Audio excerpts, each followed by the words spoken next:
po siguro pang national yung ano, masasabi ko po na world class na rin po yung ginawa pong e-governance project ng San Simon, ano po. So, yung pong mga issues na nag-arise kahapon, syempre, gusto po sana natin, hindi na po sana tayo, kasi laging ganun po, we should start from steps A to Z, hindi po ba? Kaya po, this is the very purpose din po, one of the purposes po ng training na kinoconduct po namin ngayon on the part of the ILG, for you to be equipped with the basic skills. Hindi man po kayo, yung pong certificate na ibibigay po namin ay hindi man manggaling sa TESDA, but at least you will have the basic knowledge on how to build your database. Ano po? Kasi to start with hindi man po sa EBBLS system, but you could actually use this database in other systems in the future na gusto pong i-develop ng inyong mga kanya-kanyang LGU. So, ito po ay a basic knowledge na kailangan ng lahat. Actually, even kami. Kaya nga po, sabi ko nga kina Sir Algie, kailangan din po ito ng national government agencies kasi we would like to maximize the learning opportunity na nandito po tayo kasi even kami po sa DILG, kailangan po natin ng database management. I think in all areas po na ginagawa natin, yung day-to-day transactions natin sa office, yun po yung basic, yung database management. And that's the reason bakit nga po yung mga modules natin, ganun po. Hindi po kami basta-basta meron po kami option na, yun po, free yung software, free yung system ng PPSU. Pero, of course, we will be teaching you on how to, sabi nga nila, hindi po basta-basta ibibigay yung isda sa inyo, pero we would like to teach you how to fish. Hindi po ba? Kasi para kayo po mismo, pagpalit nyo, magkaroon po kayo ng isang fresh start on how to develop your own database. At yun naman din po yung nire-require ng ating mga PPSU officers kahapon. And of course, senior po nila Sir Algie and Sir Emil yung kanilang FIST project, isang best practice po yun ng San Simon, na naka-earn po ng isang National eGov Award in the government to customer category. So, ganun na po kaganda yung ginagawa po nila sa San Simon. Ini-encourage po namin kayo, isang third-class municipality na kayanan po nilang mag-develop at magkaroon ng ganyang kagandang e-governance. What more kayo po?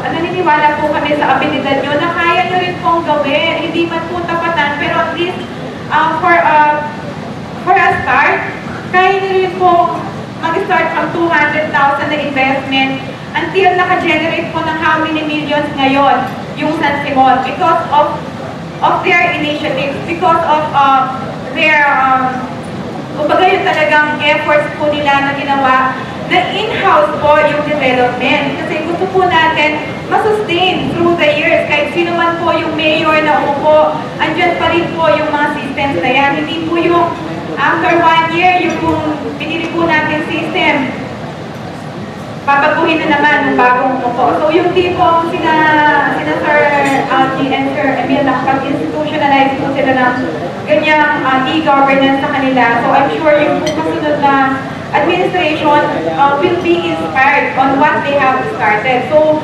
sana ganun din po yung inspiration na ma-inculcate po sa inyo kung ano po yung best practice na ginagawa ng San Simon. That is why today po, from day 2, hindi ko na po pahabain, wala na po ito. From today until tomorrow, they will be teaching you kung ano po yung step-by-step na ginawa nila in coming up with a very impressive EBBLS. So, sana lang po, kasi participation and attention yung aming ma-request ngayon until tomorrow, kasi ito po yung hands-on training natin na kahit hindi po talaga hindi man po TESDA yung DILG, pero right from our programmers expertise, ituturo po nila sa inyo, ibababa po nila yung kanilang skills para makapag-start din po kayo ng EBBLS sa inyong Giving a big round of applause to our ever-supportive and dynamic DILG Region 3 Regional Director Dorita M. Dihan. Amen. Magandang buhay! Ako, mga hindi ka pakilat ng mga Naku, tinitignan ko yung ating attendance sheet. I was very happy. Maganda yung pagtanggap ng ating mga LGU sa ating programa. So, okay po ba kayo? Sino, sabi kanina tinanong ni Mel, nakatulog po ba kayo? Bakit sabi nyo hindi? Ano mga pinagagawa nyo kagabi? Dapat pala, ako yung dapat pala nag-door to door ako kagabi para tingnan sino ba yung mga nawawala sa mga kwarto nila. May iba naku, dapat po ba kayong isumbong sa mga mayors ninyo na hindi kayo nasutulog? So from out of our, I'm very happy, all 7 provinces have been represented dito sa ating activity. And 49 LGUs are represented, 37%.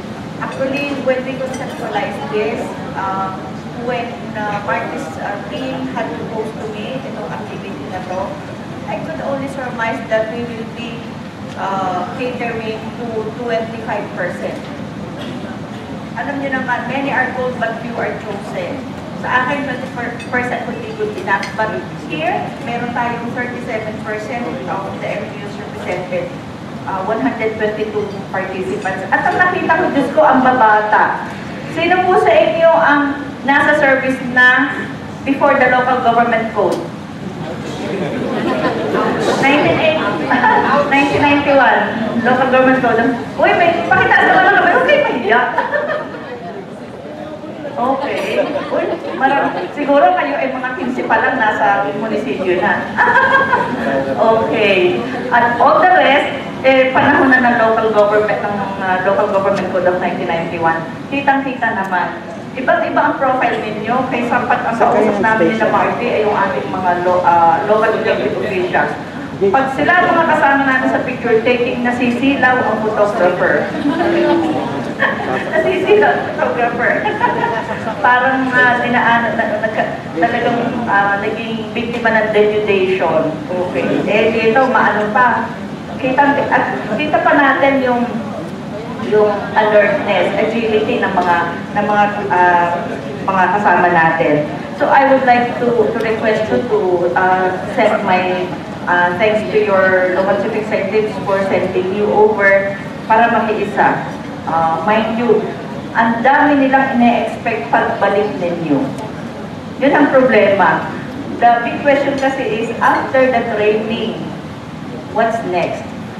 So, maaring natapos ang guidance sa inyo ni Emil at ni Algie at ng iba pa natin mga resource persons. Pero, ang mahalaga kasing tanong lagi after each activity, yung re-enter ninyo, pagbalik nyo ba sa municipality ninyo, anong susunod? I have been reading the materials given me by Mayor, the Mayor in Red. The Mayor in Red. I believe the contents of this have been presented sa inyo. As I was reading, ang dami niya namang nakita ng mga issues, problems, challenges, but all of these, I would say that these are challenges. Yun ang nagpapalakas ng loob. All of these give the drive sa mga local chief executives to set the direction kung anong gusto niya. At the end of the day, when they will bite your proposals, pagkabalik ninyo, ang sarap na ma-realize na you have been contributory sa inyong LGU when the income ng inyong LGU ay magkakaroon ng meteoric rise. Just what had been experienced or which is being experienced by the municipality of San Simon now. Ito yung mga nakikita nila. You know, let's take this activity as an approach, hindi lamang ng inyong municipality, kundi sa kabuuan ng Central Luzon. di ba, lalo sinasabi natin, peace and order and development go together. The Armed Forces of the Philippines had already proclaimed that Central Luzon is development ready. Kung titingnan natin yung ilang aspeto ng governance, halimbawa, environmental governance, malakas ang Central Luzon iyan. Sa pagkakaroon natin ng disaster resilience na communities, malakas tayo dyan. We have just launched Operation Listo because we would like to really give flesh and meaning to the statement of Secretary Marojas when he said, disaster preparedness should be a way of life of every Filipino. And what had happened in Yolanda and other typhoon-stricken areas, hindi sana mangyari. God forbid, hindi mangyari sa Central Luzon. But we are trying to keep our NGOs here, this is disaster resilient, and ready sa kung ano man ang mga calamities na darating. So, that's on the part of environmental governance. On the part of social services, you are witnesses. Ang daming awards na iniuwi ng mga Central Luzon municipalities. Malakas tayo dyan. On the side of being business friendly, ito yung isa sa mga challenges na gusto natin ma-meet. Mangyayari ito if your local chief executives, if your local governments would like really to have observed practice, transparency, accountability, and good governance. At yan nakikita natin dito sa Central Luzon. Central Luzon is one of the regions which can boast of high full disclosure policy. Actually, tayo sa barangay level, makikita natin, when I have the chance to visit, even in barangay, tinitingnan ko yung bulletin boards nila. Ibig sabihin,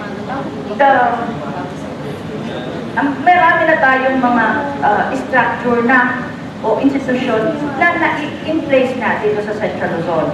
Pero kung i-align natin yung ating vision sa national government, kahit paano sabihin natin against the national government, against the administration, maaaring sasabihin na ibang tao, hindi natin paramdam ng economic development sa baba.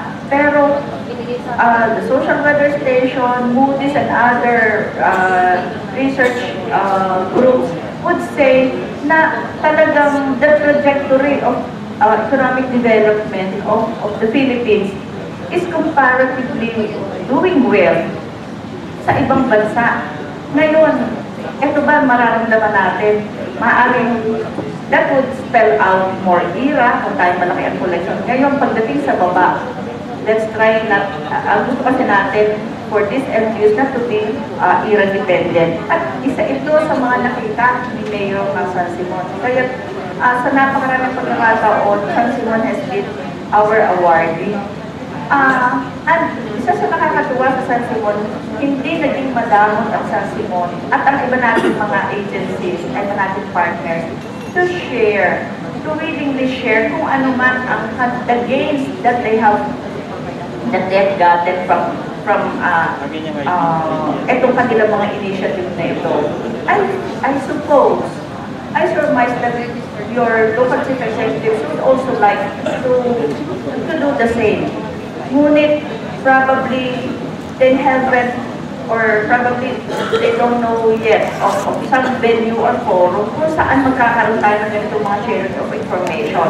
And true enough, isa sa mga nakita na challenge ni Mayor is, sabi niya, walang napupuntahan mga ganitong workshops and trainings ang mga taga-LGUs. And I don't know of any other agency which would like to embark on this type of activity. Pwede naman sabihin natin, naku, actually, ito ay ano lang, ito ay isa sa aming, sa 20% ng aming pinagkakaabalahan. Because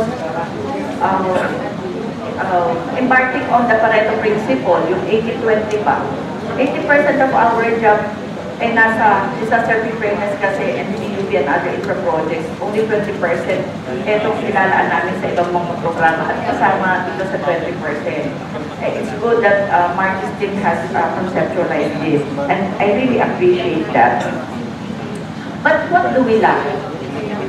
Kulang ba tayong, may structure, may BPLO na tayo. Malakas ba yung mga BPLO nyo in terms of manpower? Do you have enough warm bodies? Parang kulang? Okay lang yung bilang nyo? Halimbawa, ating BPLO dito ang may 5 na staff. Pakitaas ang kamay. Wala pa. Kayo, 5. Ilan kayo? More than 5. Ilan ang 5 or less? 5 down. 6 to 10. Uy, saan po yan? Syempre, subis. Ilan po talaga? 8 kayo. More than, say 11. 11? Saan po kayo? Tarlac City. Okay. Siyempre, iba yung ano. Ilan kayo doon? 12 kayo. Lahat ay permanent. Lahat permanent. Natawag ng Tarlac City ang Subi. Kasi naman, Tarlac City, 75 barangays. 76 barangays. Siyempre, ang Subic has only 16. But, pero, siyempre, iba naman yung category ay highly urbanized city. So, nakikita natin, probably, baka nakikita ng inyong mayor, okay na ang dalawa. Sino po sa inyo ang Lone Ranger?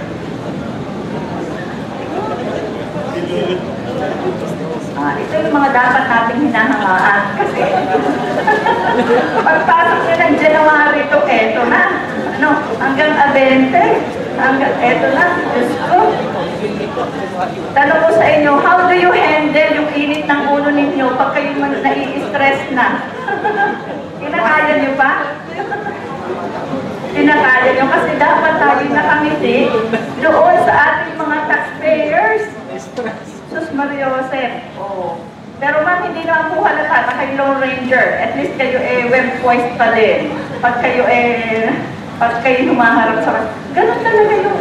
Iba talaga yung challenges. Only if probably some people would realize how hard it is to be a GPLO or the officer in charge of the office with probably siya mag-isa. There are different scenarios iba-ibang template Merong 2 or 3. Yung isa binibigyan ng marahil ng JO, no? Or mabuti kung casual kasi matagal-tagal na din kung JO pagkatapos noong 3 months exit talaga. So iba-iba. Ilan dito lang yung katulad, halimbawa ng Tarlac City, with 12, Subic has 7, meron namang ibang mga 5 to 10 na nagre-range. So kita natin, iba-iba yung breakdown. Magkakaiba talaga, but even then, with this warm bodies na kasama nyo, kinakaya niyo no? Kinakaya. At hindi naman doon lamang sa bayaran mismo.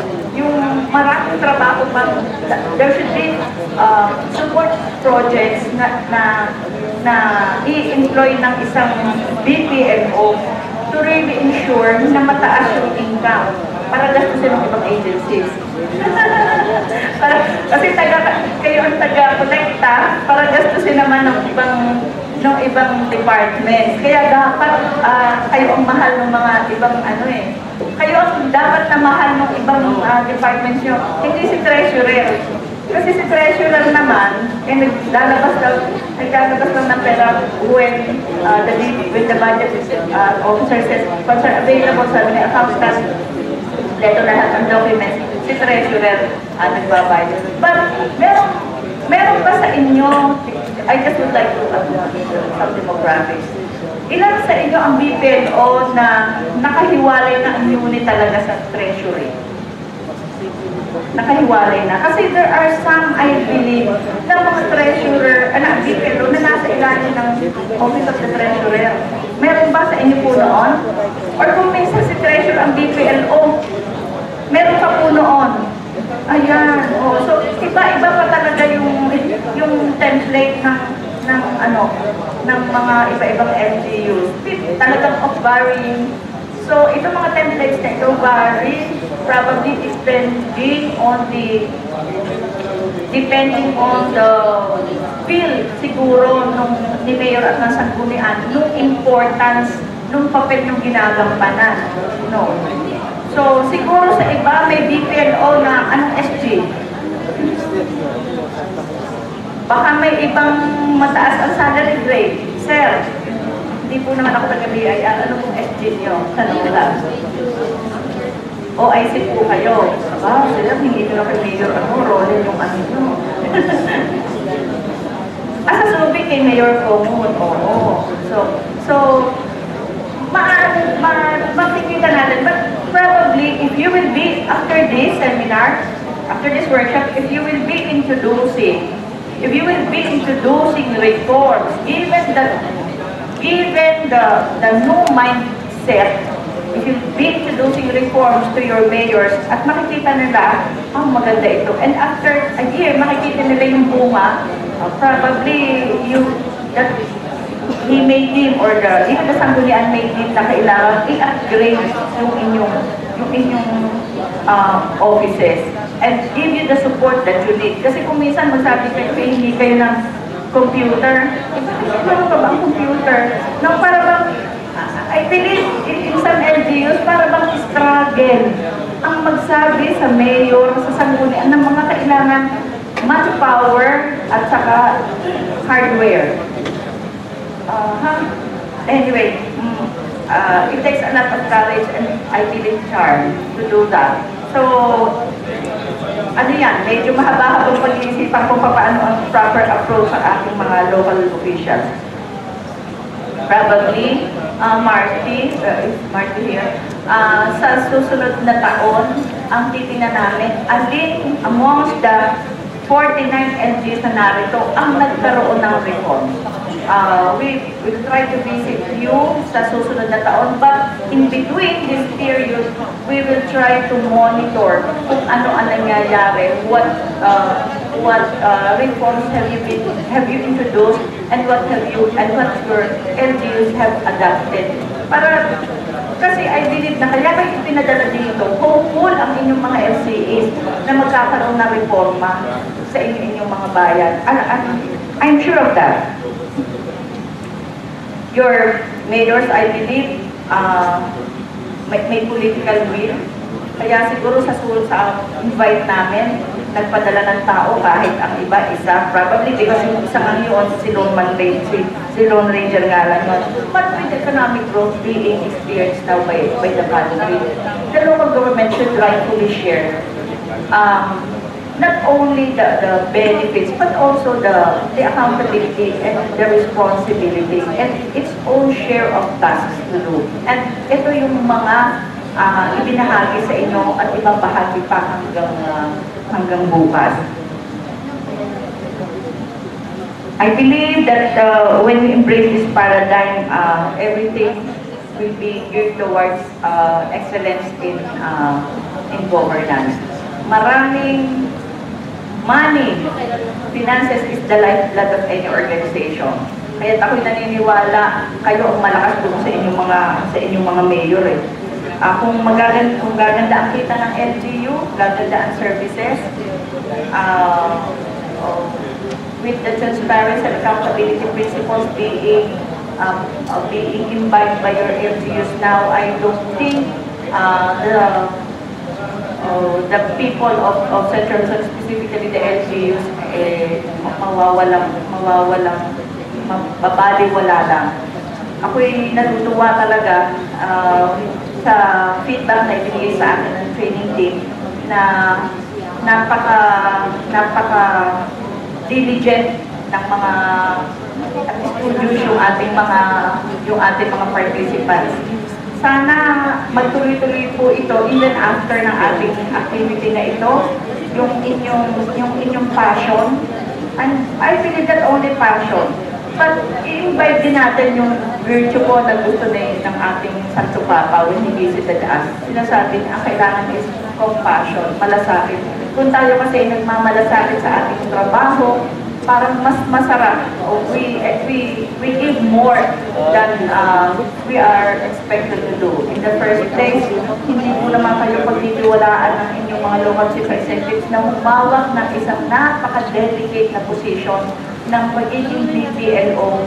Ganon din ang staff. Kung hindi malaki ang tiwala sa inyo ng inyong mga local chief executives, mahirap ang trabaho yan. The financial integrity of the participants here, alam kong yun po ang pinangahawakan nyo ngayon. Otherwise, hindi po kayo ipadadala dito. At naniniwala sa capacity ninyo mismo ang inyong mga mayor. Mga kapatid, marami pong salamat. Thanks for the time. Thanks to your mayor. Let's see each other again. At magsabi kayo sa akin, ma'am, ang taas-taas na ng aming income rate is because our system is now working at kami ngayon ay contributory sa growth ng aming local government unit. Thank you very much. Magandang buhay niyo.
naming training sa DILG, we are requesting for impressions from our participants, whether positive or negative.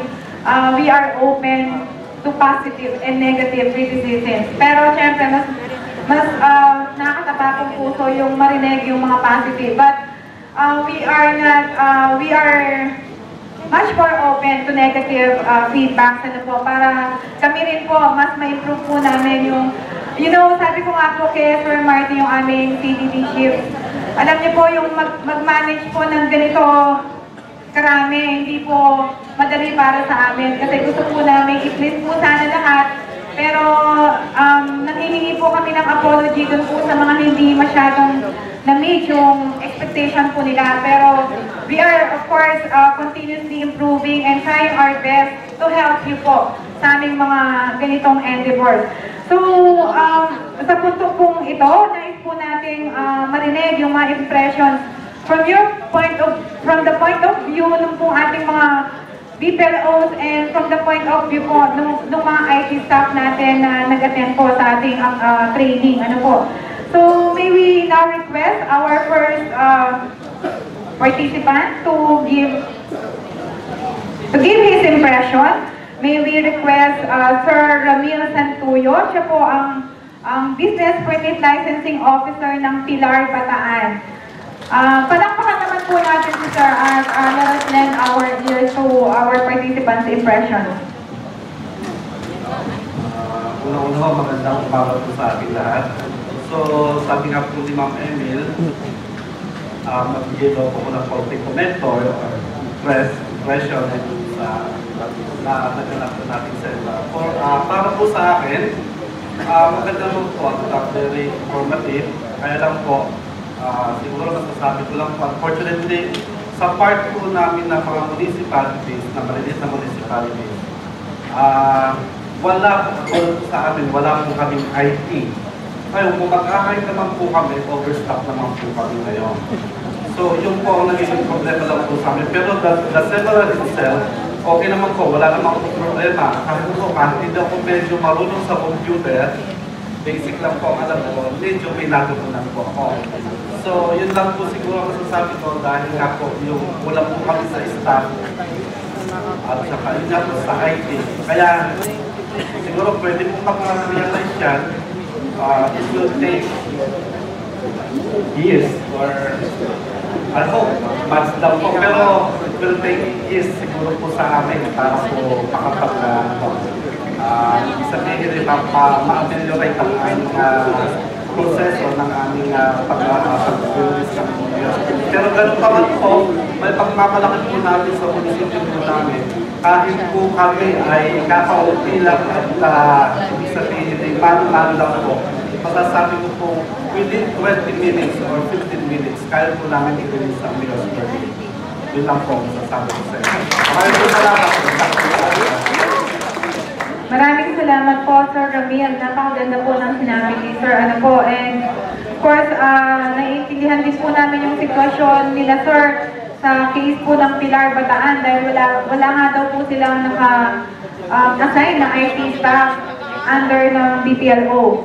Of course, well noted po lahat ng mga concerns nyo at syempre, isasama po namin ito sa aming documentation for further improvements and suggestions po para sa mga future learning activities po para sa inyo na kung hindi man po DILG yung mag-provide, at least meron po tayong isang report na pwede pong pagbasihan kung paano po i-address ng mga other concerned national government agencies yung mga concerns po ninyo sa ngayon. Okay, so second to give her impression is a designated BPLO from Hagonoy, Bulacan. Let's all give a round of applause to Ma'am Estrella Bautista. Magandang tanghalian po sa lahat. Sa amin po, kami po ay may system na yung galing po sa NNP, yung po yung EBPLS. Kaya lang po, yung sa present ngayon, mas maganda po yung kanilang mga ipipresent. Ang ano nga lang po dito, i-request lang po namin ang DILG na sana pagka may mga ganitong training, yung first day man lang, ihatid kami ng mayor namin.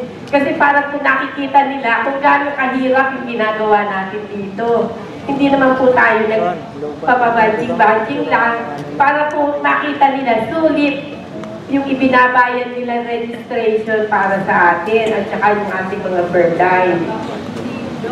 Doon po sa mga ginagawa nating system na to, ito po ay malaking bagay para sa atin kasi dito po natin masusubok kung talagang tayo ay nakakapaglingkod ng maayos, mabilis at mapanagutang servisyo.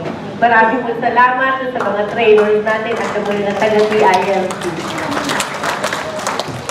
Maraming salamat din po, ma'am, sa napakagandang impression na ibinigay nyo. Yung nire-request niyo pong support sa unang araw, hindi po namin maibibigay yun. Yung pong mayor niyo po yung mga kasagot doon, ano po, ma'am. Anyway, mamaya po maririnig po natin ang aming boss para magbigay din po ng komento sa mga naririnig po nating impressions mula sa inyo. Okay, our third but not the least, of course, na magbibigay po ng kanyang impression is from the perspective or point of view naman po ng mga IT participants natin. And dahil dito po ako naupo, nakita ko po kasi si Sir na talagang napakasigasig po niya sumunod. Kaya po siya dito umupo sa harap para ipagpatuloy po. Kasi meron na po siyang naumpisahan pa lang yung kagaya po ng ginagawa nila Sir Algie. At palagi ko pagbalik po niya sa San Narciso, magiging full-blown EBPLS na po yung kanyang pwedeng i-present kay Mayor. So, tinatawagan po natin ang IT staff ng San Narciso Zambales, si Sir Marjim Montano. Tanghali po sa lahat. Isang correction lang po kasi actually wala pa po kami nagagawa. Pumunta po kami dito para matuto. Pero based po dun sa mga tinuro nila Sir Archie at saka Sir Emel, meron naman po akong nagawa. Kasi nga po, programmer po, kaya siguro medyo okay na sa akin yung pag-well. Pero sa totoo lang talagang information over po yung mga topic na diniscuss nila dahil hindi po siya para sa mga normal na IT lang, dapat programmer po siya. Pero bilang IT, napakarami po matututunan doon sa mga diniscuss nila. Yung mga technique na tinuro ni Sir Archie, ang dami po, ang dami. Lalo na sa may SQL. SQL pa lang po, kung matututo kayo, lahat ng report marami-create na. Pagdating naman po sa point of view na isang normal na IT, siguro po, kailangan pa po namin ng maraming training. Yan lang po, maraming salamat. Sir, gano'n po, ilang years po ang kailangan nyo ang training sa po? Alam niyo po talaga, totoo po yung sinabi ni Sir Marjim, ano po. Yung pong learning process po natin is continuous po. Kailangan po kahit ako po, matanda na rin po ako sa servisyo, hindi lang po halata dahil cute po yung height ko, ano po. Pero I'm very much willing. Alam niyo po, kahit isang buwan akong padala sa training, willing po akong matuto pa dahil alam ko po na marami pa po akong dapat na pag-aralan. Kasi hindi po dapat tayo natatapos kung ano po yung... Ayan, si Sir, IT staff na po yan, pero admittedly talagang marami pa po tayo kailangan matutunan talaga. So continuous learning po talaga yung kailangan natin. Huwag po tayo mag-stop, sir, no? Hindi, huwag po natin sabihin na 30 years old na tayo, 40 years old na tayo, or senior citizen na tayo. Hindi po. Alam niyo po, yung age po, value po yan. Isa po yung wisdom na hindi po kahit sinatatawaran sa atin. Kasi very valuable po talaga yung mga experiences and wisdom ng mga matatandang gaya po natin. Kaya huwag po tayong mag-stop, huwag po tayong tumigil sa pag-aaral. Okay, so much for the impressions. And now, we will hear a closing message from our Capability Development Division Chief, Sir Martin Flores Morales.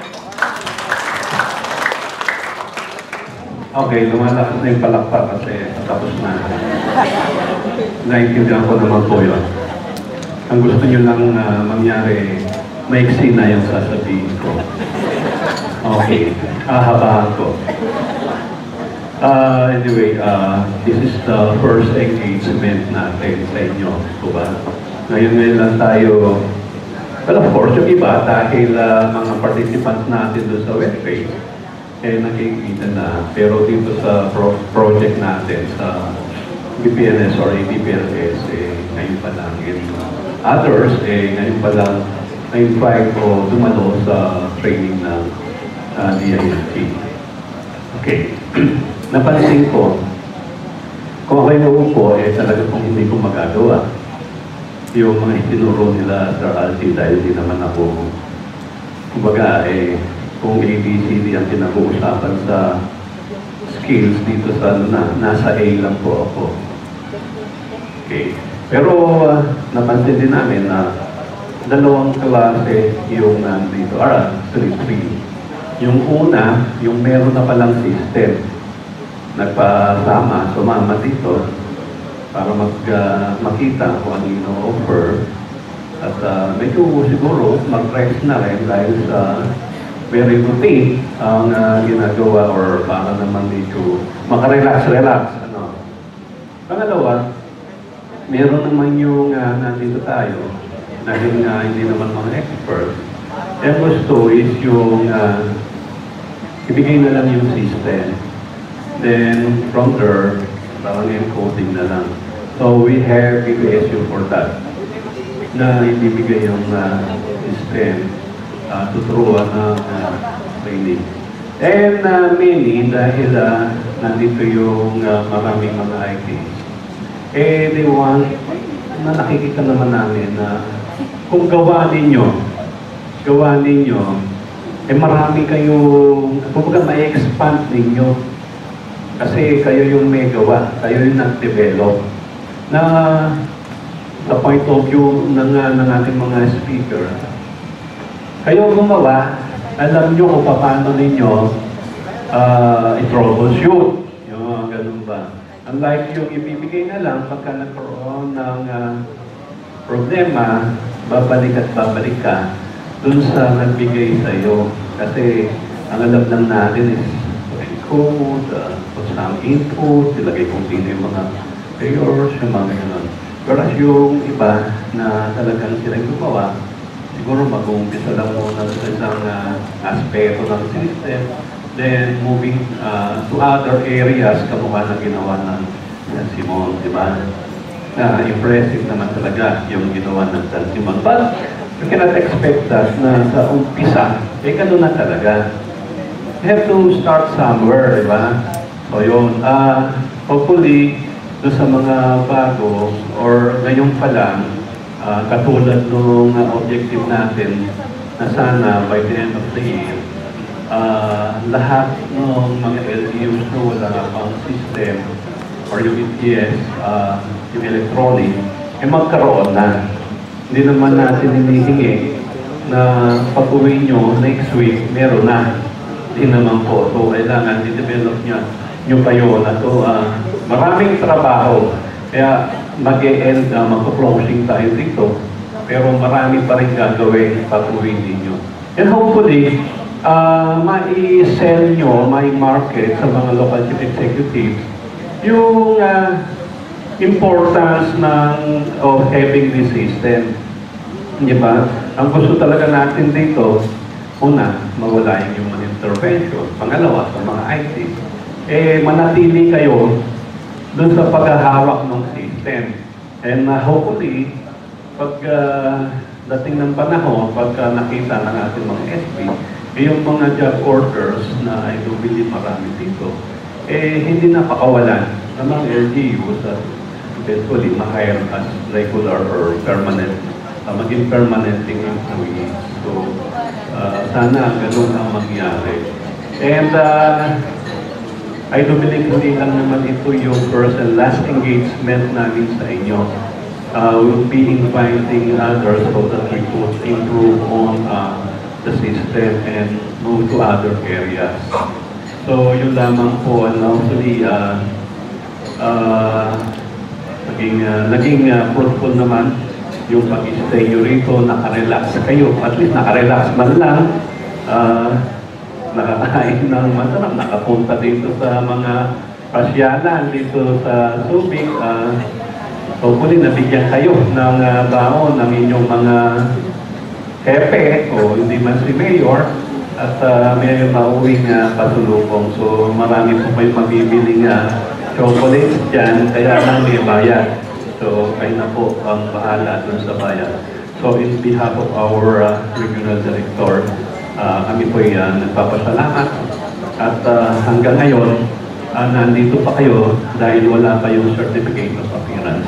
Magandang umaga po.